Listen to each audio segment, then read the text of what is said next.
నా ప్రాణమా యెహోవాను యెహోవాను సన్నతించుము, ఆయన పరిశుద్ధ నామమును సన్నతించుము. నా ప్రాణమా ప్రభు యేసునే సన్నతించుము, ఆయన శిలువ ప్రకారము దేనిని మరవకుము.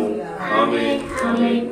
మరియు ప్రభువు రక్షకుడైన యేసుక్రీస్తు వారి కృప, ఆదరణకర్తైన పరిశుద్ధాత్మ దేవుని అన్యోన్య సహవాసము చేరుడు మన కుటుంబాలకు, సంఘానికి, సంఘము ద్వారా జరపబడుతున్నటువంటి మంగళ గురువార శుక్రవారాల ప్రార్థనలకు మరియు జరపబడుతున్నటువంటి వారాది మొదలుకు వారాంతం వరకు అనుదిన పరిచర్యకు సదాకాలము తోడై ఉండి నా ఎదుట నిలబడి వాక్యమునకు భయపడి వాక్యమునకు లోబడి జీవించిన బిడ్డలకును వారు తెరిచి మరి ఇచ్చినటువంటి గొప్పలను బట్టి నీ వందనాలు చెల్లిస్తూ దాని విస్తారమైన దీవులు కొమరించగల విస్తారమైన గొప్ప గొప్పలను విప్పి వారి ప్రతి అవసరత తీర్చుటకును వారి కుటుంబంలో ఆశ్రయించబడి దీవించబడుటకును వారి నీ కొరకు ఒక త్యాగపూరితమైన కార్యం చేయుటకునైన వారిని సమర్పించుకొని